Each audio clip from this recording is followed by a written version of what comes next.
ప్రార్థన చేసుకుందాం. మహోన్నతుడైన స్తోత్రం, మీ మంచి సమయాన్ని బట్టి స్తోత్రం దేవతండ్రి. మీకే మహిమ ఘనత ప్రభావం చేస్తుంది దేవతండ్రి. మీ యొక్క ఆరాధనలో ప్రార్థనలో ఇంతవరకు నడిపించిన దాన్ని బట్టి స్తోత్రం దేవతండ్రి. ఇప్పుడు వాక్యంతో మీ యొక్క స్వరంతో మాట్లాడి మమ్మల్ని నడిపించండి. మీకే మహిమ ఘనత ప్రభావం చేస్తున్న ప్రభు రక్షకుడని యేసుక్రీస్తు దివ్యనామమును ప్రార్థించి వేడుకున్నాం దేవతండ్రి. ఈరోజు వాక్య భాగంలో మనము పెంతుకోస్తు దినం. ఈరోజు ఏం దినము? పెంతుకోస్తు దినం. పెంతుకోస్తు దినం అంటే ఈ యొక్క క్రీస్తు యొక్క సిలువ వేసిపోయిన తర్వాత ఆయన 40 రోజులు శిష్యులకి అందరికీ కనపడుతుంది. ఆయన పునరుత్థానం చెందిన తర్వాత యేసు ప్రభు ఇక్కడ లేడు. హల్లెలూయా. యేసు ప్రభు భూమి మీద లేడు కాబట్టి ఈ యొక్క శిష్యులందరూ కూడా నానా విధాలుగా వారు సోలిపోయి ఉండొచ్చు. కూలిపోయి వాళ్ళు దారి కూడా తప్పిపోయి ఉండొచ్చు. అయినా యేసుక్రీస్తుని వారు జ్ఞాపకం చేసుకుని ప్రార్థనలో ఉన్నారు. ఆ సమయంలో ఈ పెంతెకోస్తు దినమున ఏం జరిగిందో చూద్దాం. హల్లెలూయా. అపోస్తలుల కార్యములు 2వ అధ్యాయము 1 నుండి 20 వరకు 21 చదువుకున్నాం. పెంతెకోస్తు పండుగ దినము వచ్చినప్పుడు అందరూ ఒకచోట కూడి ఉండిరి. పెంతెకోస్తు దినం వచ్చిందంట. అందరూ ఏం చేశారు? ఒకచోట కూడి ఉన్నారు. కూడి పెంతెకోస్తు అంటే 50 అని అర్థం. 50 అంటే 50 సంఖ్య, 50వ దినము అని అర్థం. పెంతెకోస్తు దినం అంటే 50వ దినము. ఆ దినము ఇది ఇజ్రాయేలు వారి పండగలలో ఒకటి. దీన్ని వారాల పండుగ కూడా అన్నారు. దీని పేరు వారాల పండుగ. ఏం పండుగ అంట? వారాల పండుగ అని కూడా అన్నారంట. ఇది లేవి కాండంలో 23వ అధ్యాయము 15 నుంచి 21లో మనం చూసుకోవచ్చు. పస్కా పండుగ తర్వాత 50 రోజులకు ఇది వచ్చేది. హల్లెలూయా. పస్కా పండుగ తర్వాత 50 రోజులకి వచ్చే పండుగ ఈ పెంతెకోస్తు పండుగ. ఈ పండుగ వచ్చింది. ఇది కోతకాల మహోత్సవం. పవిత్రాత్మ ఆ రోజునే వచ్చి ప్రజలకు పశ్చాత్తాపం, నమ్మకం కలిగించి వారిని క్రీస్తు దగ్గరికి తేవడం అనే గొప్ప కోత ఆరంభించడం తగిన విషయం. ఎవరు చేస్తున్నారు ఈ పని? యేసయ్య చేస్తున్నాడు. ఆయన కోసం ఎదురు చూస్తున్న శిష్యులను ఆవరించడానికి దేవుని యొక్క ఆత్మ వచ్చిన ఈ ప్రత్యేకమైన పెంతెకోస్తు దినం చరిత్ర అంతట్లోకి మహా గొప్పదనాల్లో ఒకటి. మనుషుల మధ్య దేవుని పనిలో అది కొత్త ఆరంభం. ఆ దినాన ఒక కొత్త యుగం, కృపయుగం, పవిత్రాత్మ యుగం ఆరంభమైంది అని చెప్పచ్చు. హల్లెలూయా. ఇది క్రీస్తు సువార్తలలో క్రీస్తు శుభవార్త భూదిగంతాల వరకు వెళ్ళవలసిన కాలం ఆ రోజునే మొదలైందని సూచించే అపురూపమైన వింతలకు దేవుడు అనుగ్రహించాడు. ఇది ఆశ్చర్యకరమైన సంగతే కాదు. దీన్ని ధర్మశాస్త్ర యుగంలో ప్రారంభంలో మనము ఉన్నటువంటి నిర్గమాకాండంలో కూడా మనం పోల్చి చూడవచ్చు. అక్కడ కూడా అగ్ని రావడము మరియు ఇలాంటివన్నీ కూడా చోటు చేసుకున్నాయి. ఇప్పుడు 2వ వాక్యం చూద్దాం. అప్పుడు వేగముగా వీచు బలమైన గాలుల వంటి ఒక ధ్వని ఆకాశము నుండి అకస్మాత్తుగా వారు కూర్చుండి ఉన్న ఇల్లంతయు నిండిను. ఏమైందంట? ఆకాశం నుండి ఆకస్మికంగా వేగంగా వీచే గాలి అంటే బిరుగాలి అంటే ఒక పెద్ద ధ్వని. ఆకాశం నుండి అకస్మాత్తుగా వారు కూర్చుంటున్నటువంటి ఆ యొక్క ఇల్లంతా గ్రీక్ భాషలో గ్రీక్ భాషలో హిబ్రూ లాగానే గాలికి, ఊపిరికి మరి ఆత్మకు ఒకే పదం వాడారు. కాబట్టి గాలి దేవుని ఆత్మకు సూచనగా కావడం సహజమే. ఇక్కడ పవిత్రాత్మ గాలి ధ్వనిలో రావడం తగిన విషయమే. అంట ఇక్కడ వచ్చి గాలి వచ్చిందని కాదు, ఇక్కడ పవిత్రాత్మ వచ్చింది అని. హల్లెలూయా. మరియు 3వ వచనం, అగ్ని జ్వాల వంటి నాలుకలు విభాగింపబడినట్టుగా వారికి కనబడి వారిలో ఒక్కొక్కని మీద రాలగా ఏమంట అగ్ని నాలుకలు ఇట్లా వచ్చిందేమో. హల్లెలూయా. అగ్ని నాలుకలు ఇట్లా వచ్చిందేమో. హల్లెలూయా, స్తోత్రము. మంటలు దేవుని సన్నిధికి సూచన అని యూదులు అనేక శతాబ్దాల నుంచి గుర్తించారు. మోషే కూడా ఆ మండుతున్న పొద దగ్గరికి ఏం చెప్పాడు? ఇది ఏమో మండుతున్నది, నేను దగ్గరగా పోయి చూడని అని ఆసక్తిగా చూచాడు. అదేవిధంగా మంటల్లాంటి నాలుకలు కనిపించడం ప్రతి శిష్యుడికి దేవుని ఆత్మ ఇతర శిష్యులందరిలో ఉన్నాడని గుర్తుగా ఉంది. అవి వారి ముఖ్యమైన పని ఏమై ఉంటుందో దానికి సూచనగా ఉన్నాయి. వారు దేవుని కోసం మాట్లాడేవారు కాబట్టి సరిగా మాట్లాడేందుకు వారి శక్తి సామర్థ్యాలు దైవాత్మ మూలంగా కలుగుతాయని కూడా అవి సూచనలుగా చెప్పచ్చు. అంటే అగ్ని నాలుకలు అంటే దేవుని యొక్క నాలుక. అగ్ని నాలుక అంటే దేవుడి యొక్క ఈ నాలుక మందే. ఆయనకు పరిశుద్ధాత్మ అభిషేకంతో వచ్చినటువంటి నాలుక అగ్నితో చేరుకున్నటువంటి అంటే పవిత్రమైనటువంటి దేవుని యొక్క అగ్నితో చేరుకున్నటువంటి మన సాధారణమైన నాలుకని అది వచ్చి శుభ్రం చేసి ఆయన యొక్క స్వరముతోనూ ఆయన యొక్క మాటలతోనూ ఈ యొక్క ప్రవాదుల నోటి ద్వారా ఆ నాలుకలు మాట్లాడిందని మనం అనుకోవచ్చు, మనం నమ్మచ్చు. హల్లెలూయా. ఇలాగా పెంతెకొస్తు దినంలో జరుగుతుంది. 4వ వచనం, అందరూ పరిశుద్ధాత్మతో నిండిన వారై ఆత్మ వారికి వాక్శక్తి అనుగ్రహించిన కొలది వారు అన్య భాషలతో మాట్లాడారు. వాళ్ళకి శక్తి వచ్చేసింది. వాళ్ళు వచ్చి వేరే భాష, అన్య భాష మాట్లాడుతున్నారు. పవిత్రాత్మతో నిండిపోయారు. వాళ్ళు ఏమైపోయినారు? పవిత్రాత్మతో నిండిపోయినారు.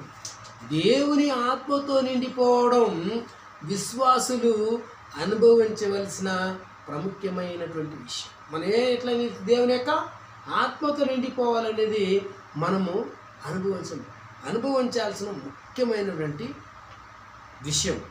పెంతెకొస్తు దినాన కనిపించిన సూచనలు ముఖ్యమైనవి కావు. అంటే ఆ రోజు ఏం జరిగింది? బిరుగాలు లాంటి ఒక శబ్దం వచ్చింది, గాలి అంతా నిండిపోయింది. మరి అగ్ని నాలుకల వంటి అగ్ని నాలుకల వంటి నాలుకలు కనబడ్డాయి. ఇవన్నీ ఈరోజు కూడా కనపడాలని అవసరం లేదు, కనపడు. దేవుని ఇష్టం. ఆ రోజు అట్లా కనిపింపజేశాడు, కనబడ్డాయి. ఈరోజు కనిపించకుండా కూడా ఆయన కార్యం చేయొచ్చు అని. తనకిష్టం వచ్చినట్టు దేవుడి సూచనలు ఇవ్వచ్చు, ఇవ్వకపోవచ్చు. అయితే తనను వెదికే వారికి ఆయన పవిత్రాత్మ మాత్రము సంపూర్ణంగా తప్పకుండా ఇస్తారు. ఇలాంటి సూచక క్రియలు జరగచ్చు, జరగకపోవచ్చు, అది అవసరం లేదు. ఆయన ఆత్మ మాత్రము ఆ రోజు ఒకటే, ఈరోజు ఒకటే. ఆయన యేసయ్య ఆ రోజు అలాగే ఉన్నాడు, ఈరోజు కూడా అలాగే ఉన్నాడు. ఆయన మారని దేవుడైతే ఆయన పంపించేటి పవిత్రాత్మ కూడా మారని పవిత్రాత్మ వచ్చి మనకు సంపూర్ణంగా తప్పకుండా ఆయన ఇస్తాడు. హల్లెలూయా. పెంతెకొస్తు దినాన కనిపించిన సూచనల కోసం వెదకాలని దేవుడు ఎప్పుడు ఎవరిని ఆదేశించలేదు. మీరు ఇట్లా అగ్ని రావాలా, ఇట్లా నాలుకలు రావాలా, ఇట్లా శబ్దం రావాలా, ఇట్లా అన్య భాషలు మాట్లాడాలా అని ఎప్పుడు ఈ సూచక కార్యాల గురించి వెతకాలని దేవుడు ఎప్పుడు ఎవరికి చెప్పలేదు, ఆదేశించలేదు. కానీ తన ఆత్మతో మనం నిండిపోవాలని మాత్రం ఆయన ఆజ్ఞాపిస్తున్నాడు. హల్లెలూయా. ఆయన ఆత్మతో మనం నిండిపోవాలా అనేది మాత్రం ఆయన ఖచ్చితంగా ఆజ్ఞాపిస్తున్నాడు. సూచనలు లేకపోతే మనం పవిత్రాత్మతో నిండిపోయామని మనము తెలుసుకోవడం సాధ్యమా? అదెట్లప్ప? అది ఆ రోజు జరిగింది కదా, ఈరోజు జరగకుండా ఎట్లప్ప నమ్మేది, ఎట్లయ్యా నమ్మేది అని అడగకూడదు. అవును, ఇది సాధ్యమే. విశ్వాసం మూలంగా, అంటే దేవుని వాగ్దానాలపై ఆధారపడే విశ్వాసం మూలంగా మనం తెలుసుకోగలం. యోహాను 5:14-15 ఇది మనము ఆధారంగా మరి ఇంట్లో చూసుకోవచ్చు. మార్కు 11వ అధ్యాయము 24వ వచనంలో కూడా మనము చూసుకోవచ్చు. ఇక్కడ సమయం లేదు కాబట్టి మనం చదవము, ముందుకు వెళ్ళిపోదాం. ఆ తరువాత మనం అనుభవం మన దైవాత్మతో నిండిపోయామని స్థిరపరుస్తుంది. ఆ రోజున శిష్యులు చేసినట్టు ఇతర భాషలతో మాట్లాడడం అనే దాని అర్థం కోసం 11వ వచనంలో చూడొచ్చు. 5వ వచనం, ఆ కాలమున ఆకాశము క్రిందుండు ప్రతి జనములో ఆకాశము క్రింద ఉన్న ప్రతి జనములో నుండి వచ్చిన భక్తి గల యూదులు యెరూషలేములో కాపురముండిరి. ఇక్కడ ఎవరున్నారట? యెరూషలేములో యూదులు కాపురమున్నారట. భక్తిపరులైన యూదులు, యూదే నివాసులు లేదా ఇతర దేశాల్లో నివసించాక యెరూషలేములకు ఉండాలని వచ్చిన యూదులు, లేదా పస్కా పెంతెకోస్తు పండుగల సమయంలో యెరూషలేము దర్శించిన యూదులు ఎవరైనా కావచ్చు, వేరు వేరు దేశాల్లో కనబడుతున్నారు. అక్కడ ఆ రోజు వచ్చి ఉండొచ్చు. హల్లెలూయా. ఎవరైతే యూదులు వచ్చారు, హల్లెలూయా, వాళ్ళకి ఆ రోజు దేవుని యొక్క పరిశుద్ధాత్మ ముట్టాలని ఉంది, వాళ్ళు వచ్చారు. దేవునికి స్తోత్రం. ఈరోజు కూడా ఎవరు ఎక్కడైనా ఉండని ఆయన ముట్టాలనుకుంటే వారు అక్కడ సిద్ధపడి వస్తారు. హల్లెలూయా. నడిపించేవాడు ఆయన. పెంతెకోస్తు పండుగల సమయంలో యెరూషలేము దర్శించిన యూదులు ఇక్కడ ఆ రోజున యెరూషలేములో సమకూడి యూదులు 2 రకాలుగా కొందరు కలవరపడ్డారు, ఆశ్చర్యంతో నిండిపోయారు, విస్తుపోయారు. కొందరైతే అసాధారణమైనది, అద్భుతమైనది ఏదో జరుగుతున్నదని వారికి తెలిసింది, కానీ ఇదేమిటో వారు ఊహించలేకపోయారు. మరి కొందరు దానిని గురించి తమకు అంతా తెలుసు అన్నట్టుగా వారు ఇదేం కొత్తది కాదు, ఇదేం అసాధారణమైనదేం కాదు అని చెప్పేసి వాళ్ళు నవ్వుతూ తిరస్కరించే రకం, ఎగతాళి చేసే రకం. ఈ రకం ప్రతిదాని గురించి వివరణ చెప్పగలమని భావించే రకం. అది మానవ చరిత్రలో అంతట్లో మహోదయం. వారు చేయగలిగినంత ఎగతాళి చేయడం, ప్రతి తరంలోనూ పవిత్రాత్మతో ఎగతాళి చేయడం, ఇబ్బందికరంగా మాట్లాడడం మనుషులు ఎప్పుడు కూడా ఉండనే ఉంటారు. వారి గురించి మనం బాధపడిన అవసరం లేదు. ఇది ప్రతి తరంలోనూ పవిత్రాత్మతో నిండిన వారు ఈ 2 రకాల వారిని చూస్తారు. ఓకే.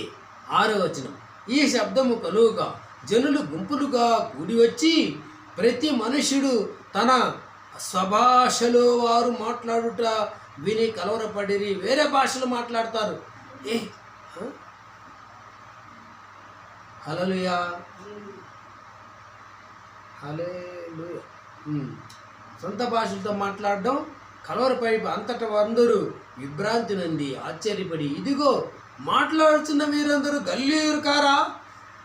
గలిలీలో నివసించే యూదులు మాట్లాడే రీతిని బట్టి వారు గలిలీ వారిని ఇతర యూదులని మరియు తెలుసుకుని యూదులని గుర్తిస్తారు. అంటే ఈ విధంగా మనం కూడా భాషల్లో మాట్లాడేవారు, వీడు చిత్తూరోడు, వీడు వచ్చి గుంటూరోడు, వీడు వచ్చి వీడు హిందీ వాడు, వీడు వచ్చి కన్నడ వాడు అని చెప్పేసి వాళ్ళ భాషను బట్టి గుర్తిస్తాం కదా, ఆ విధంగా అక్కడ గుర్తించగలిగారు. పార్థీయులు, పార్థీయులు, మాదీయులు, ఎలామీయులు, మెసపుతోమియులు, యూదియా, కపదోకియా, పొంతు, ఆసియా, ఫిర్గియా, పెంపులియా, ఐగుప్తు అను దేశముల యందలి వారు మరియు కురేనే దగ్గర లిబియా ప్రాంతములందు కాపురమున్నవారు, రోమా నుండి పరవాసులుగా వచ్చిన వారు, యూదులు, యూదమత ప్రవిష్టులు,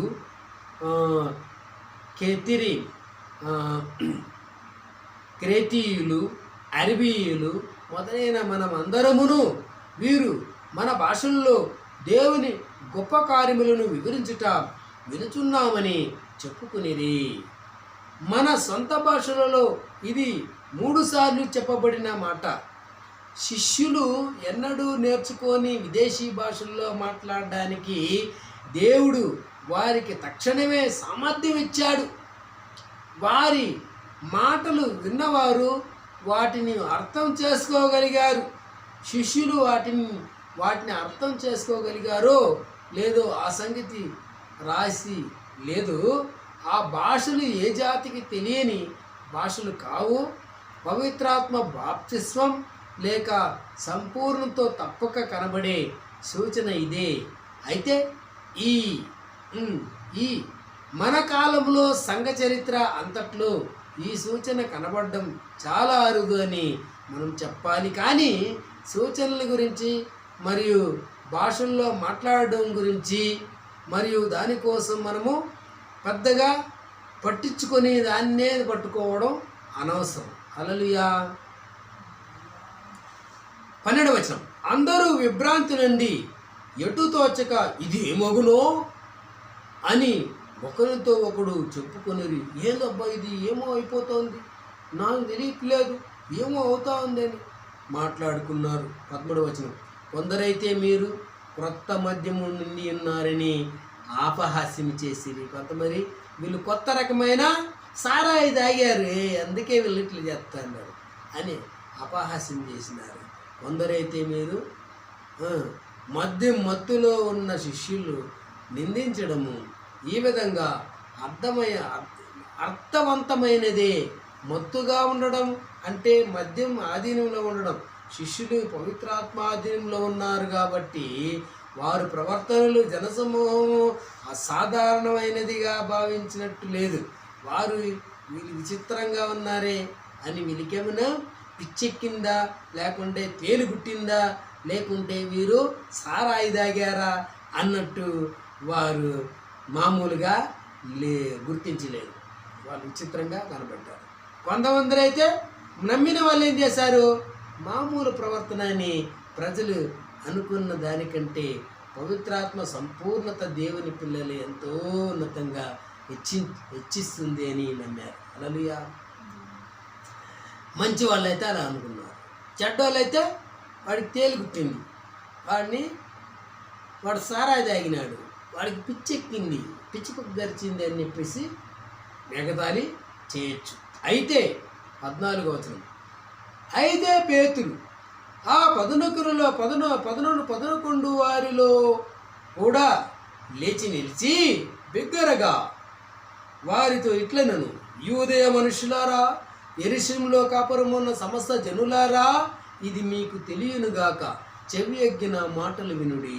ఏమంటున్నాడు పేతురు, మీరు చెవి ఎగ్గి నా మాటలు వినండి. ఎవరయ్యా? యూదా మనుషులారా, యెరూషలేము వాసులారా, సమస్త జనులారా. పలా చోటు నుంచి వచ్చినారు కదా, సమస్త స్థలం నుండి వచ్చిన వారందరూ. ఎవరైతే మీకు యేసు ప్రభు యొక్క రక్షణ కావాలా, చెవి పెట్టి విను, చెప్తాను.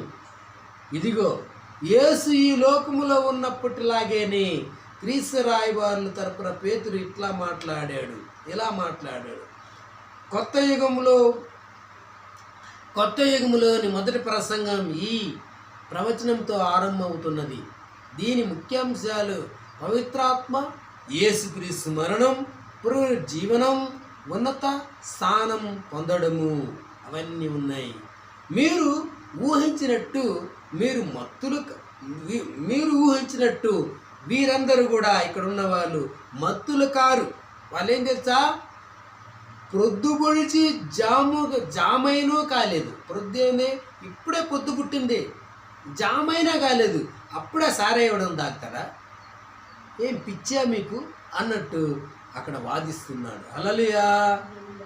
యోవేలు ప్రవక్త ద్వారా చెప్పబడిన సంగతి ఇదేమంటే యోవేలు ఈ విధంగా నెరవేరుతూ ఉంది.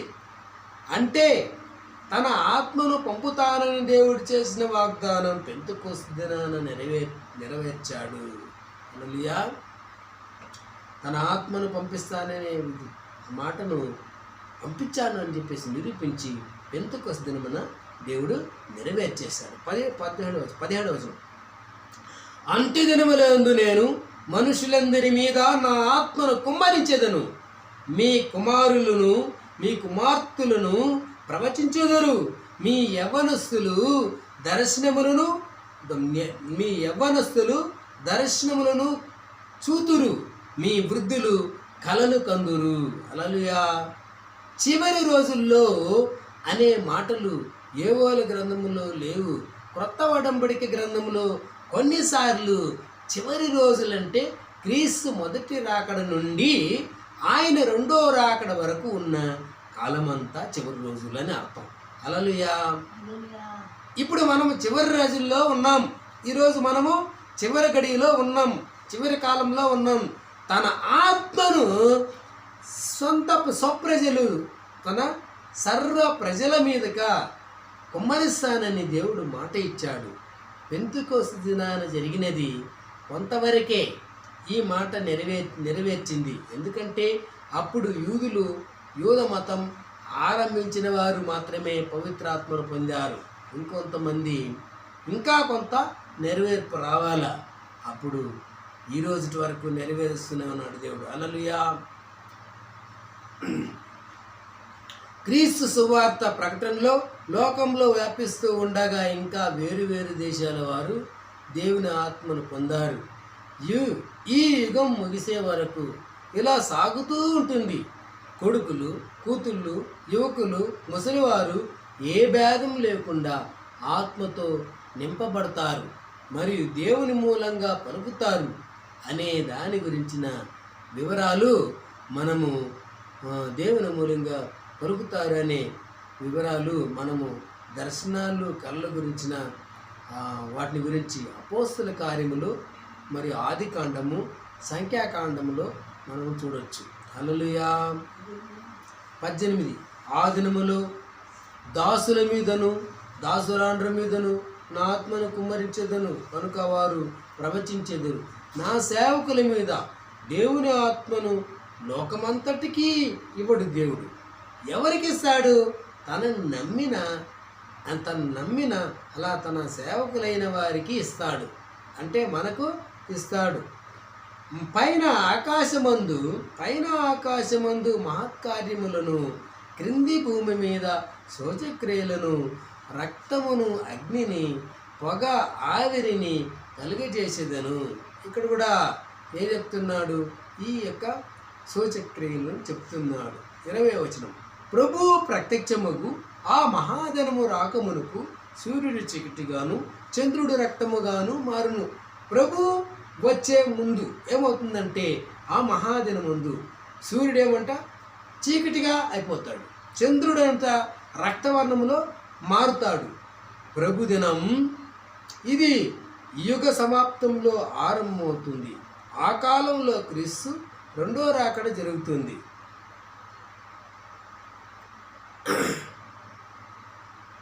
సూర్యమండలంలో చంద్రబింబంలో ఉన్న సూచనలు ఈ దినాన కనబడుతాయని వెల్లడి చేశాయి. ఇక్కడ 19వ వచనంలో ఇది కనిపిస్తాయి. ఇక్కడ అపోస్తల కార్య గ్రంథంలోని సందర్భాన్ని బట్టి చూస్తే ఇక్కడ పవిత్రాత్మ కార్యం ప్రభుదినం ఆరంభమయ్యే వరకు సాగుతూ ఉంటుందని చెప్పవచ్చు. పవిత్రాత్మ ఒకరోజైనా లేదు, ప్రభు యొక్క రాకడ వరకు ఆరంభమయ్యే వరకు ఆయన రాజ్యం వచ్చేంత వరకు కొనసాగిస్తూనే ఉంటుంది. హల్లెలూయా. అప్పుడు ప్రభువు నామమును బట్టి ప్రార్థన చేయి వారందరూ రక్షణ పొందుదురు అని దేవుడు చెబుతున్నాడు. అంటే ప్రభువును నమ్మిన వారు, అంటే ఇక్కడ ప్రభువు పేరిట ప్రార్థన చేసేవాళ్ళు అన్నమాట.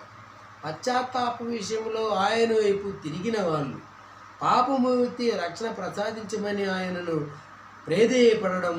పేతురు తాను ఏ ప్రభువు గురించి మాట్లాడుతున్నాడో వెంటనే తర్వాతి వచనాల్లో స్పష్టం చేశాడు.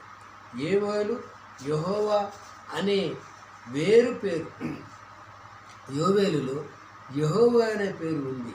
అయితే పేతురు ప్రభు అయిన యేసును సూచిస్తున్నాడు. యేసు యెహోవా అవతారమని క్రొత్త ఒడంబడికలో ఉన్న అనేక సూచనల్లో ఇది ఒకటి. ఇక్కడ ఏమంట, యెహోవా అనేది ఇక్కడ ఏమని, యెహోవా అవతారమే యేసయ్య అని పేతురు మాట్లాడుతున్నాడు, ప్రజలకు అర్థం చేస్తున్నాడు. హల్లెలూయా. సంఖ్యాకాండము 11వ అధ్యాయము 24 నుంచి 30. ఇక్కడ వచ్చి మోషే గురించి మనం చూద్దాం. మోషే బయటికి 24వ వచనం, సంఖ్యాకాండం 11వ అధ్యాయము 24వ వచనం. మోషే బయటికి వచ్చి యెహోవా మాటలను జనులతో చెప్పి జనుల పెద్దలలో నుండి 70 మంది మనుష్యులను పోగు చేసి గుడారము చుట్టూ వారిని నిలబెట్టగా, మోషే ఏం చేశాడు, తన జనాలను పిలిచాడు. 70 మందిని ఏం చేశాడు, ఎన్నుకున్నాడు, మనుషులను పోగు చేశాడు, గుడారం చుట్టూ వారిని నిలబెట్టాడు. 70 మంది గుడారం చుట్టూ నిలబడండి, నువ్వు ఇక్కడుండు, ఎవరి స్థలంలో వాళ్ళు ఉండండి అని నిలబెట్టేశాడు. బహుశా యెహోవా మేఘములో దిగి అతనితో మాట్లాడి అతని మీద వచ్చిన ఆత్మతో పాలు ఆ 70 మంది పెద్దల మీద ఉంచెను. కావున ఆత్మ వారి మీద నిలిచినప్పుడు వారు ప్రవచించిరి, కానీ మళ్ళీ ప్రవచించలేదు. ఇక్కడ మోషే ఇలా ఎందుకు చేశాడంటే, దేవుని యొక్క ఆత్మ వచ్చినప్పుడు ఆయన ప్రవచించేది, ఆయన ప్రవచనం చెప్పేదే కాకుండా కూడా ఈ 70 మంది కూడా చెప్పాలా. హల్లెలూయా. చెప్పినారు, మళ్ళీ చెప్పలేదు. ఎందుకంటే అప్పుడు విశ్వాసం ఉన్నది, చెప్పినారు. మళ్ళీ విశ్వాసం లేదు, పోయింది, చెప్పలేదు. హల్లెలూయా. ఆత్మ, దేవుని ఆత్మ సహాయం లేకుండా దేవుని ప్రజలకు తగిన రీతిలో దారి చూపడం ఎవరి సాధ్యం కాదు. దేవుని మూలంగా పలికారు. ఇబ్రీ భాషలో ఇక్కడ ఒకే పదం ఉంది. దాని అర్థం ఏమిటంటే ఆత్మ లేక శక్తి కమ్ముకున్నప్పుడు, ఏదో ఆత్మ లేక శక్తి కమ్ముకున్నప్పుడు ఒక వ్యక్తి పలకడం. నిజమైన ప్రవక్తలందరూ దేవుని ఆత్మ తమను ఆవరించగా దేవుని మూలంగా పలికారు. కాబట్టి వాళ్ళు దేవుని యొక్క మాటలే పలికారు. అబద్ధ ప్రవక్తలు దయ్యాలు లేక అబద్ధ దేవతల మూలంగానో అహంకారంతో నిండిన తమ సొంత ఊహ కల్పనల మూలంగానో అహంకారులు పలుకుతారు. హల్లెలూయా. అబద్ధికుడు పలుకుతాడు. నిజమైన ప్రవక్తలు అక్షరం పొల్లు పోకుండా భవిష్యత్తు మరిలో జరిగే విషయాలు దేవుని యొక్క చిత్తం ప్రకారం వెల్లడిస్తారు. దేవుడు వారికి ఈ విషయాలను వెల్లడించే వల్లే అది సాధ్యమైంది. అప్పటికే వెల్లడి దేవుని వాక్కులను కూడా వారు ఉపదేశించారు. హల్లెలూయా. 26వ వచనం, మనుషులలో 2 పాలెములో నిలిచి ఉండేవి. వారిలో ఒకని పేరు ఎల్దాదు, రెండవ వాని పేరు మేదాదు. వారి మీదను ఆత్మ నిలిచి ఉండెను. వారు వ్రాయబడిన వారిలోను ఉండి వారు గుడారమునకు వెళ్ళక తమ పాలెములోనే ప్రవచించిరి. 27వ వచనం, అప్పుడు ఒక యవనస్తుడు మోషే యొద్దకు పరిగెత్తుకు వచ్చి, ఎల్దాదు మేధాదులు పాలెములో ప్రవచించుచున్నారని చెప్పగా, మోషే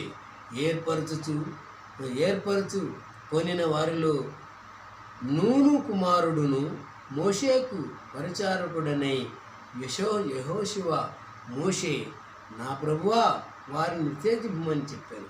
అప్పుడు యెహోషువ మోషే విషయంలో అభిమానం చెప్పాడు. మోషే ఒక్కడే ఇజ్రాయేలు వారందరికీ దేవుని ప్రవక్తగా ఉండాలని అతని ఆకాంక్ష. మనం చూస్తే అందుకు మోషే అంటాడు, అందుకు మోషే నా నిమిత్తము నీకు రోషం వచ్చినా అంటాడు. హల్లెలూయా. యెహోషువతో ఏమి నా నిమిత్తము నీకు రోషం వచ్చినా? యెహోవా ప్రజలందరూ ప్రవక్తలగునట్లు యెహోవా తన ఆత్మను వారి మీద ఉంచునుగాక అని అతనితో అనెను. ఆ విషయం గురించి మోషే ఉద్దేశాలు వేరు, అవి ఉన్నతమైనవి. అతను సాధు స్వభావం అనుకూల స్వభావం గల మనిషి. తనకేదో ఉన్నత స్థానం ఉండాలని, మనుషులు తనను ఘనంగా ఉంచాలని అతను కోరలేదు. ఇతరులెవరైనా ఉన్నత పదవికి ఎదిగితే అసూయపడేవాడు కాదు. అతనికి ఉన్న ఒకే ఒక కోరిక ఏమిటంటే దేవునికి ఘనత అంతా చెందాలని, దేవుని సేవ ముందుకు సాగాలని. ఈ విషయాలన్నింటిలోనూ మోషే మనకు గొప్ప ఆదర్శం. పౌలుకు కూడా ఇలాంటి మనసే ఉంది. అబ్బాబా, మోషే చాలా సన్మార్గమైనడు అంట. హల్లెలూయా. దీని ప్రకారం ఇక్కడ ఇంత సన్మార్గము అయిపోయాడు. మోషే అలా స్వభావం ఉన్నవాడా? మొదట్లో ఐగుప్తు వాడిని ఒక పెట్టుతో చంపినోడు. హల్లెలూయా. అంత కోపం ఉన్నవాడు ఇలా ఎలా మారిపోయాడు అబ్బాయుడు అంటే దేవుడు మార్చగలడు. హల్లెలూయా. అన్నీ ఆయనకి సాధ్యమే. పౌలు కూడా ఇక్కడ చూడు, అబ్బాబా, పౌలు కూడా ఇంత సాధు స్వభావం కలిగిన వాడంట. పౌలు ఎటటోడు ఇక్కడ శపున్నే రాళ్ళతో కొట్టి చంపించినవాడు. హల్లెలూయా. అంత ఘోరమైనటువంటి క్రూరుడు. ఇక్కడ ఈ సందర్భంలో ఏం చెప్తున్నాడు దేవుడు? పౌలు కూడా శాంత స్వభావం కలిగిన వాడు. దేవుడు మార్చగలడు. హల్లెలూయా. ఈ రోజుల్లో ఇలాంటి ఇలాంటి మార్పు మనం చూస్తాం. ఎందుకంటే దేవుడు అన్నిటినీ సాధ్యం చేసేవాడు. దేవుని ప్రజలకు అవసరమైనది ఇలాంటి నాయకులే కానీ తమ సొంత ఘనత, అధికారం, ధనలోభం కోరుకునే నాయకులు కాదు. నేను బాగుంటే చాలు అనుకునే వాళ్ళ అవసరం లేదు దేవునికి. అప్పుడు మోషే ఇజ్రాయేలీయుల పెద్దలు పాలెములోనికి వెళ్ళిరి. హల్లెలూయా. ఈ విధంగా మోషే యొక్క సేవ జరిగించాడు. మోషే ఇతరులు కూడా పైకి రావాలా, ఇతరులు కూడా పరిశుద్ధాత్మను పొందాలా, వాళ్ళు కూడా ప్రవచనం చేయాలా. దేవుడు అందరికీ దేవుడు అన్నట్టు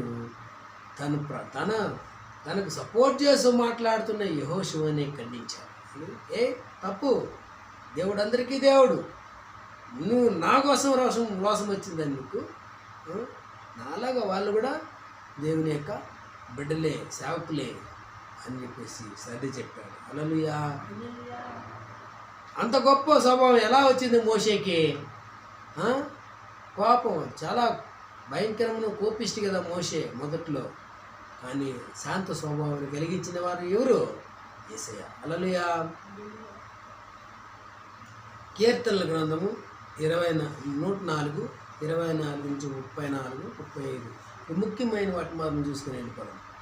24 వచనం, యెహోవా నీ కార్యములు ఎన్నెన్ని విధములుగా ఉన్నవి, జ్ఞానము చేత నీవు వాటన్నిటిని నిర్మించితివి, నీవు కలిగి చేసిన వాటిలో భూమి నుండి ఉన్నది. చాలు, ఆ భూమిలో మేము ఉండాం, మమ్మల్ని ఆశీర్వదించు. హల్లెలూయా.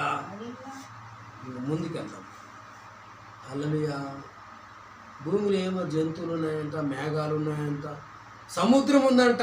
హల్లెలూయా.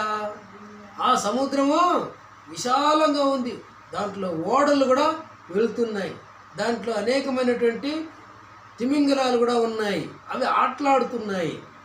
నీ యొక్క సృష్టి ఎంత గొప్పది, నీవు ఎంత గొప్పవాడు, నీవు ఊపిరి ఉడవగా అవి సృజింపబడిన. హల్లెలూయా.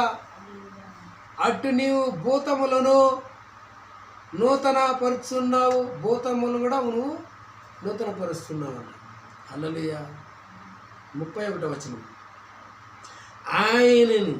ఆయన భూమిని చూడగా అది వణుకును, ఆయన పర్వతమును ముట్టగా అవి పొగరాజును. 33వ వచనం. నా జీవితకాలమంతివి నేను యెహోవాకు కీర్తనలు పాడేదను, నేనున్నంత కాలము నా దేవుణ్ణి కీర్తించేదను. హల్లెలూయా. చాలా స్వామి, హల్లెలూయా, స్తోత్రం. మరియు మనము ముందుకెళ్తాం, సమయం లేదు కాబట్టి త్వరగా ముందుకెళ్దాం. ఇప్పుడు పుస్తకము 1 కొరింథీయులకు రాసిన పత్రిక 12వ అధ్యాయము 3 నుండి 13 చక్కచక్క చూస్తాం. 1 కొరింథీయులకు రాసిన పత్రిక 12వ అధ్యాయము 3వ వచనం. ఇందుచేత దేవుని ఆత్మ వలన మాట్లాడువాడెవడు యేసు శాపగ్రస్తుడని చెప్పడనియు, పరిశుద్ధాత్మ వలన తప్ప ఎవడును యేసు ప్రభు అని చెప్పలేడనియు నేను మీకు తెలియజేయుచున్నాను. ఇంకొకసారి చూద్దాము 3వ వచనము. ఇందుచేత దేవుని ఆత్మ వలన మాట్లాడువాడెవడు యేసు శాపగ్రస్తుడని చెప్పడనియు, పరిశుద్ధాత్మ వలన తప్ప ఎవడును యేసు ప్రభు అని చెప్పలేడనియు నేను మీకు తెలియజేస్తున్నాను. కరెక్టే కదా? ఎవడైనా కూడా దేవుని ఆత్మలో మాట్లాడువాడెవడు యేసు శాపగ్రస్తుని చెప్పగలరా? యేసు వచ్చి యేసు మంచోడు కాదు, దేవుడు కాదని చెప్పగలడా? దేవుడని చెప్తాడు. మరియు ఎవడైనా పరిశుద్ధాత్మ వలన మాట్లాడేవాడు తప్ప ఎవడును యేసు ప్రభు అని చెప్పడం. నమ్ముతాడా ప్రభు అని? ఎవడికి అనామం వాడికి అంతా వచ్చి యేసు ప్రభు అని చెప్పి నమ్మడానికి వాడికేమి గాచారము? వాడు పట్టించుకోడు. వాడు వచ్చి ఇంకా దూషిస్తాడు. యేసు ప్రభు దేవుడు కాదు, ఏం కాదు, అంత సాధారణమైన మనిషిని పట్టుకొని దేవుడు అంటారని చెప్పేసి నిలదీస్తాడు మనం. హల్లెలూయా. శాపగ్రస్తుడు. యూదులు కొందరు ఇలా అన్నారు, యేసు దేవదూషకుడు, దేవదూషకుడు, ఆయనకు సిలువే తగిన శిక్ష అన్నారు. హల్లెలూయా. యేసు ఎవరు? శాపగ్రస్తుడు, దేవదూషకుడు. వాడికి శిక్ష ఏం తెలిసిన? సిలువలో వేసి చంపేయడమే శిక్ష అన్నారు. అలాంటి వారిలో దేవుని ఆత్మ ఉండదు. అలాంటి వారిలో దేవుని ఆత్మ ఉంటుందా? అలాంటి వారిలో సైతాను ఆత్మగా ఉంటుంది. హల్లెలూయా. పౌలు యేసే ప్రభు అనడం, ఆయన యెహోవా దేవుని అవతారం అనడమే పౌలు యొక్క మాట. అయితే పౌలు వచ్చి పవిత్రాత్మతో నిండినవాడు కాబట్టి అన్నాడు. హల్లెలూయా. దేవుని ఆత్మ ఆయనలో ఉంది కాబట్టి చెప్పాడు, లేకపోతే చెప్పేవాడా? అదే దేవుని ఆత్మ లేనప్పుడు అదే పౌలు ఏం చేశాడు? క్రైస్తవులందరినీ, దేవుని నమ్ముకున్న శిష్యులను, దేవుని యొక్క బిడ్డలందరినీ కూడా కొట్టి హింసిస్తూ జైలుకేస్తూ వాళ్ళని చంపుతూ దేవుని యొక్క సేవను ఆయన రెచ్చగొడుతూ వచ్చాడు. హల్లెలూయా. విశ్వాసంతో ఎవరు ఇలా అనలేరు, అవిశ్వాసంతో ఎవరు చెప్పలేరు, విశ్వాసంలోనే చెప్పగలరు. 4వ వచనం. కృపావరములు నానా విధములుగా ఉన్నాయి, కానీ ఆత్మ ఒక్కడే. దేవుని పనిలో విశ్వాసులకు ఉన్నది, చేయగలిగేది అంతటికి మూలాధారము. పౌలు ఇక్కడ నొక్కి చెప్తున్నాడు. ఏం చెప్తున్నాడు పౌలు? 3 వ్యక్తులు ఇక్కడ కనిపిస్తారు. ఏమని?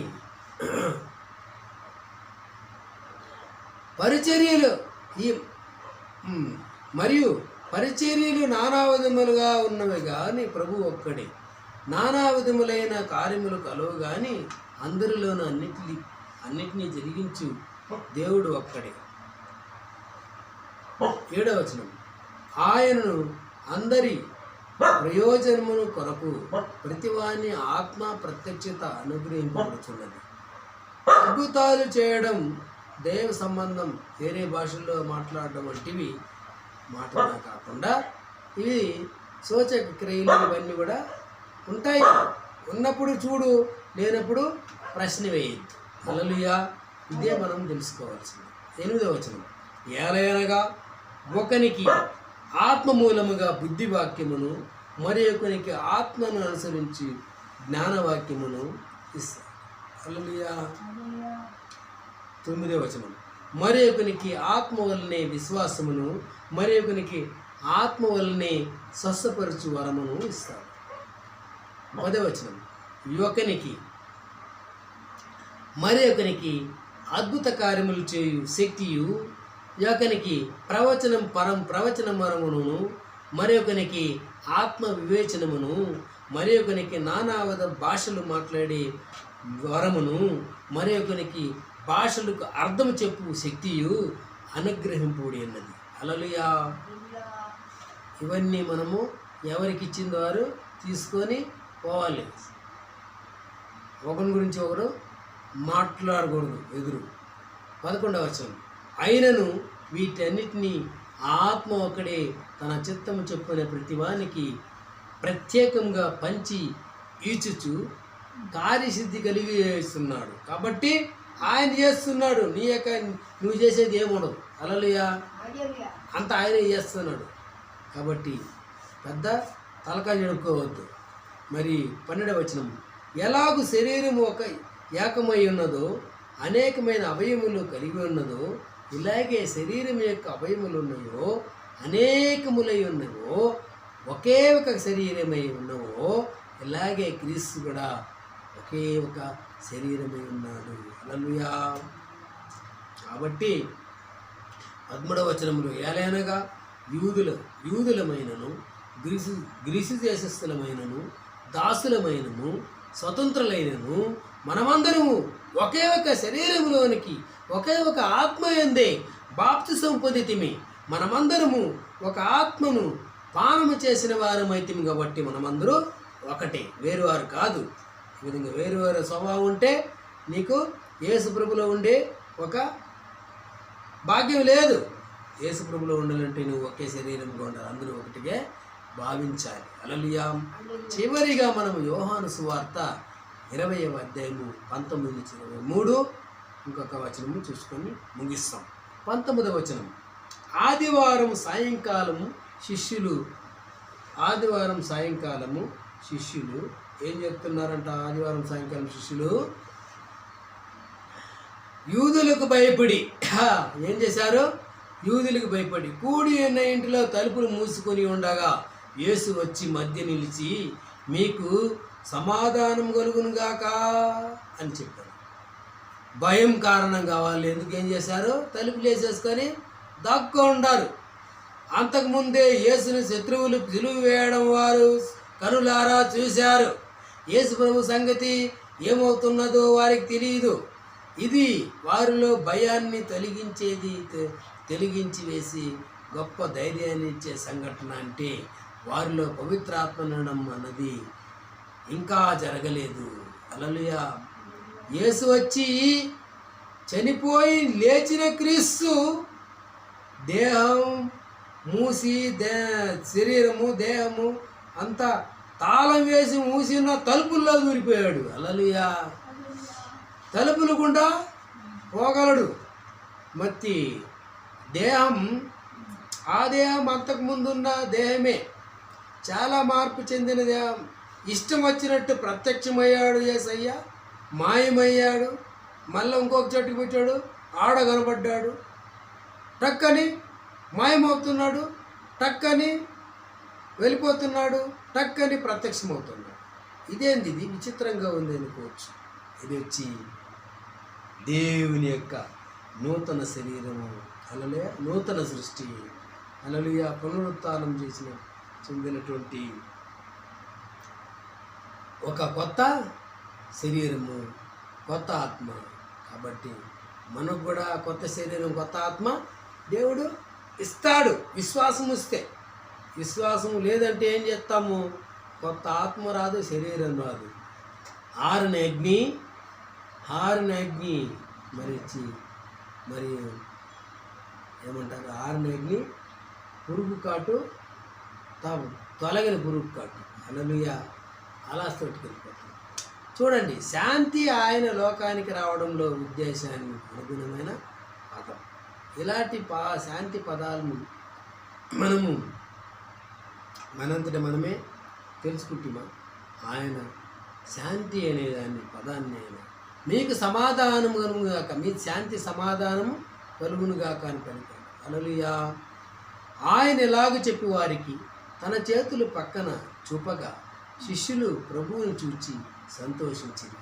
వాళ్ళే ఇది భూతమా, ఇదేమి తలుపులు మూసేసింది, లోపలికి వచ్చేసింది ఏమో, యేసయ్యా అవునా, నిజమైన యేసయ్యా లేకుండా యేసయ్యలాగా భూతం ఏమైనా వచ్చిందా, ముట్టి చూడరా, తోమా నువ్వు నమ్ముతావారా, నమ్మను, నేను గాయాల్లో ఉంది కదా దొక్కల్లే చేతి పెట్టి చూస్తే నమ్ముతాను, నువ్వు పెట్టు చూడు అని యేసయ్య తను సమర్పించాడు. నమ్మని తోమా కూడా నమ్మాడు. హల్లెలూయా. ఈరోజు ఆ నమ్మని తోమా తన ప్రాణాలే ఈ భారతదేశంలో వచ్చి చెన్నైలో మౌంట్లో తోమా మౌంట్ దాంట్లో రక్తసాక్షిగా మరణించాడు. హల్లెలూయా. అలాంటి ప్రేమ ఎక్కడి నుంచి వచ్చింది? ఆయనలో ఆ అవిశ్వాసంలో ఉన్నటువంటి తోమలో పరిశుద్ధాత్మ దూరింది. హల్లెలూయా. పరిశుద్ధాత్మ నింపింది. ఆ పిరికితనంలో ఉన్నవాడిని, అనుమానంలో ఉన్నవాడిని యేసు కోసం మరణించడానికి కూడా సిద్ధమయ్యేలాగా తయారు చేసి, హల్లెలూయా, మనలో కూడా అలాగే క్రియ చేస్తారు.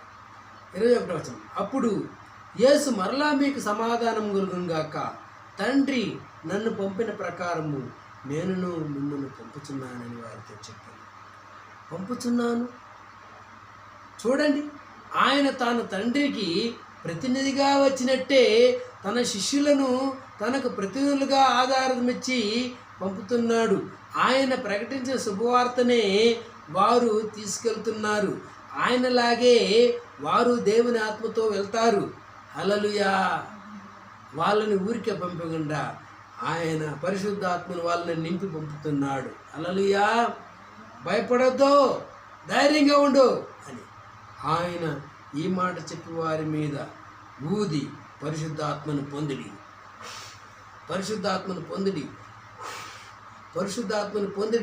అని ఊదాడు. ఒక సంకేతం ఉన్న ఈ పని వారికి జీవం, బల ప్రభావాలు, పవిత్రాత్మ సన్నిధి వచ్చేది యేసు నుంచే అని సూచిస్తున్నది. ఆయన వారిని పంపుచున్నాడు. వారు చేయవలసిన పనికి ఆత్మ సంబంధమైన సామర్థ్యమును వారికి ఇస్తాడు. ఈ వచనాన్ని మనం చూస్తే వీరు ఇక్కడ ఈ విధంగా పవిత్రాత్మను పొందారన్నట్టు అనిపిస్తున్నది. అంటే తమకు ముందు వారిలో పవిత్రాత్మ లేడని కాదు. పాత ఒడంబడిక నుండి పవిత్రాత్మ ఉంటూనే వస్తున్నాడు. పాత ఒడంబడిక కాలంలో సైతం దేవుని ఆత్మ సన్నిధి గురించి, పని గురించి విశ్వాసులకి కొంత తెలుసు.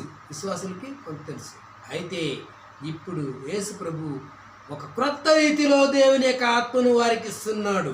ఈ సమయంలో వారికి ప్రత్యేకమైన జ్ఞానాన్ని, లేఖనాల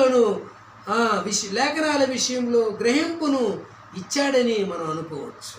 హల్లెలూయా. ఆయన పవిత్రాత్మను వారిలో నివాసం ఉండే సన్నిధిగా ఇచ్చాడని మనం అనుకోవచ్చు. తన ప్రతినిధులుగా పరిచయం చేసేందుకు వారికి అధికారాన్ని ఇస్తున్నది యేసయ్యే. హల్లెలూయా. ఆయన వారికి ఆత్మను మరింత ధారాళంగా ఇవ్వనున్నాడు. అడిగితే ఇస్తాడు, మనం స్వీకరిస్తే మనలోకి వస్తాడు. హల్లెలూయా. మీరు ఎవరి పాపములు క్షమించురో అవి వారికి క్షమింపబడును, ఎవరి పాపములు మీరు నిలిచి ఉండనిత్తురో అవి నిలిచి ఉండునని వారితో చెప్పాను. అంటే అధికారం కూడా ఇచ్చేశాడు. వీళ్ళని క్షమించామంటే అయిపోయింది, క్షమించే. వీళ్ళని క్షమించద్దు, వీళ్ళు మూర్ఖులు, నికృష్టులు, వీళ్ళని శిక్ష పడి అలాగే వాళ్ళు క్షమించను, వాళ్ళకి శిక్ష పడుతుంది. మనం చెప్పినట్టు చేస్తున్నారు. అధికారం ఇచ్చేశారు. మన మాట అధికారం ఇచ్చేది అధికారంతో కూడిన మాట అయిపోయింది. హల్లెలూయా. మనము జ్ఞానంతో వ్యవహరించాలి, ఎట్లా పడితే అట్లా మాట్లాడకూడదు. హల్లెలూయా. యేసు ప్రభు తన సంఘ స్థాపనతో అంటే మానవ పరంగా ప్రతినిధులతో మాట్లాడుతున్నాడు. అంటే భూమిపై ఉన్న ఆయన సంఘం క్రీస్తు విశ్వాసాలందరితో ఆయన దేవుని ఆత్మను పొంది ప్రకటించిన సువార్తను పాపాలని క్షమించేదిగాను క్షమించకపోయేది దేవుడే. హల్లెలూయా. మందేం లేదు. ఆయన మనం అనుకుంటే అవుతుంది, లేదంటే లేదు. హల్లెలూయా. మనం చేసేది చేయాలి. హల్లెలూయా. స్తోత్రం. చివరిగా యోహాను సువార్త 7వ అధ్యాయం 37 నుంచి 39 వరకు 3 వచనాలు ఉంటాయి, మనం చూస్తాం. 37వ వచనం. ఆ పండుగలో మహాదినమైన అంత్యదినమున యేసు నిలిచి, ఎవడైనను దప్పికొనినెడల నా యొద్దకు వచ్చి దప్పిక తీర్చుకొనవలెను. హల్లెలూయా. ఇది చివరి పిలుపు. అయ్యా, నాకు దప్పిగ్గా ఉంది, నాకు దాహానికి ఇవ్వు అని అడిగితే ఆయన తప్పకుండా నా దగ్గరికి రా, నేను నీ దప్పిక తీర్చదను. నువ్వు రాకుంటే నీ దప్పిక ఎలా తీరుతావు? హల్లెలూయా. ఏం చేయాలా? ఆయన దగ్గరికి రావాలా. మరియు 38వ వచనం. నా యందు విశ్వాసం ఉంచి వాడెవడో లేఖము చెప్పినట్టు వాని కడుపులో నుండి జీవ జల నదులు పారునని బిగ్గరగా చెప్పను. ఇదేంద్ర ఇది? జీవజల్లు నదులు బిగ్గరగా పారుతుందంట. ఇదా చూపించు, ఎక్కడ పారుతా ఉంది? చూపించు, ఎక్కడ పారుతా ఉంది అని అడగచ్చు జనాలు. హల్లెలూయా. నా యందు విశ్వాసం ఉంచి వాడెవడు లేఖము చెప్పినట్టు వాని కడుపులో నుండి జీవ జల నదులు పారునని బిగ్గరగా చెప్పాను. వీళ్ళు ప్రశ్న వేయలేదు. స్వామి, నా కడుపులో జీవనదులు పారునట్లు చేయి స్వామి అని చెప్పేసి మనం దగ్గరికి పోయి సమర్పించుకోవాలి. ఎక్కడ పారుతా ఉంది? చూపించు, కడుపు పోయి తెలుస్తుంది. హల్లెలూయా. హల్లెలూయా. స్తోత్రం. లేకనా ఈ సత్యం అపోస్తల కార్యంలో క్రీస్తు రాయబారుల నుంచి సేవకుల నుంచి జీవజల ప్రవాహాలు రావడం కనిపిస్తున్నది. క్రీస్తు సంఘ చరిత్రలో ఈ ప్రవాహాల గురించి మనం చదవచ్చు. మనం క్రీస్తు దగ్గరికి వెళ్ళి దప్పి తీర్చుకుంటే ఈ ప్రవాహాలు మనలో నుంచి కూడా పారడం ఆరంభమవుతాయి. హల్లెలూయా. పారుతూ ఉంటే ఇతరులకి పోయి పొర్లి పారుతుంది, వాడికి నిండుతుంది, వాడి కడుపులో ఇంకా ఇతరులకి పారుతుంది. ఆ విధంగా జీవ జలాలు పారి అక్కడ జీవజలముగా మారుతుంది. అప్పుడు వచ్చి దేవుని రాజ్యము వస్తుంది. హల్లెలూయా. బాగుంది.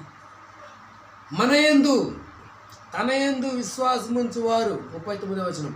తన యందు విశ్వాసముంచువారు పొందబో ఆత్మను గూర్చి ఆయన ఏ మాట చెప్పెను? యేసు ఇంకను మహిమపరచబడలేదు కనుక ఆత్మ ఇంకను అనుగ్రహింపబడలేదు.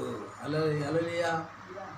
మొదలైన చోట్ల పవిత్రాత్మ గురించి ఈ విధంగా ఆయన నమ్మకం ఉంచిన వాళ్ళకే, ఎవరైతే నమ్ముతారో వాళ్ళకే జీవజలం పారుతుంది. ఇంకా అవిశ్వాసంలో ఉండేవాడికి ఎంత ప్రతి ఒక్కడికి ప్రసాదమా ఇది? రా, నీకు తీసుకో అని చెక్కి లేదు.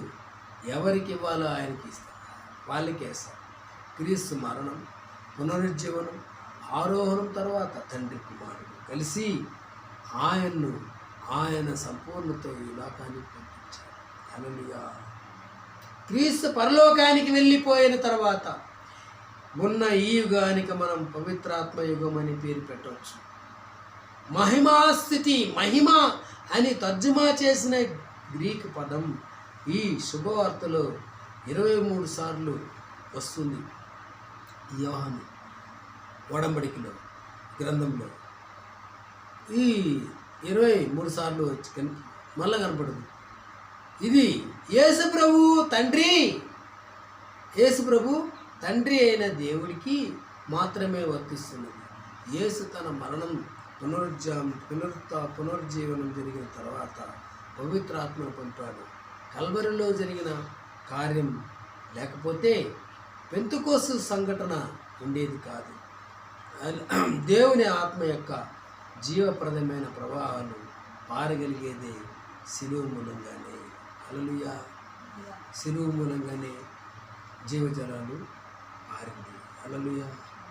ఆ దొక్కలో కూర్చున్నప్పుడు అక్కడి నుండి జలము రక్తమును కారింది. అప్పుడు వచ్చి వాడికి అది జీవజలంగా వానికి ఆశీర్వాదమైన, అప్పుడే వాడి పాపాలు క్షమించబడివాడు, రక్షణ పొందినాడు. హల్లెలూయా. అలాంటి జీవజలం ప్రతి ఒక్కరిని ఆయన పారనిస్తాడు. మనము ఆయన యొక్క సిద్ధపాటుకు ఆయన యొక్క ప్రవాహాలను మనం పంపించేదానికి మనము సిద్ధంగా ఉండి స్వీకరించాలి.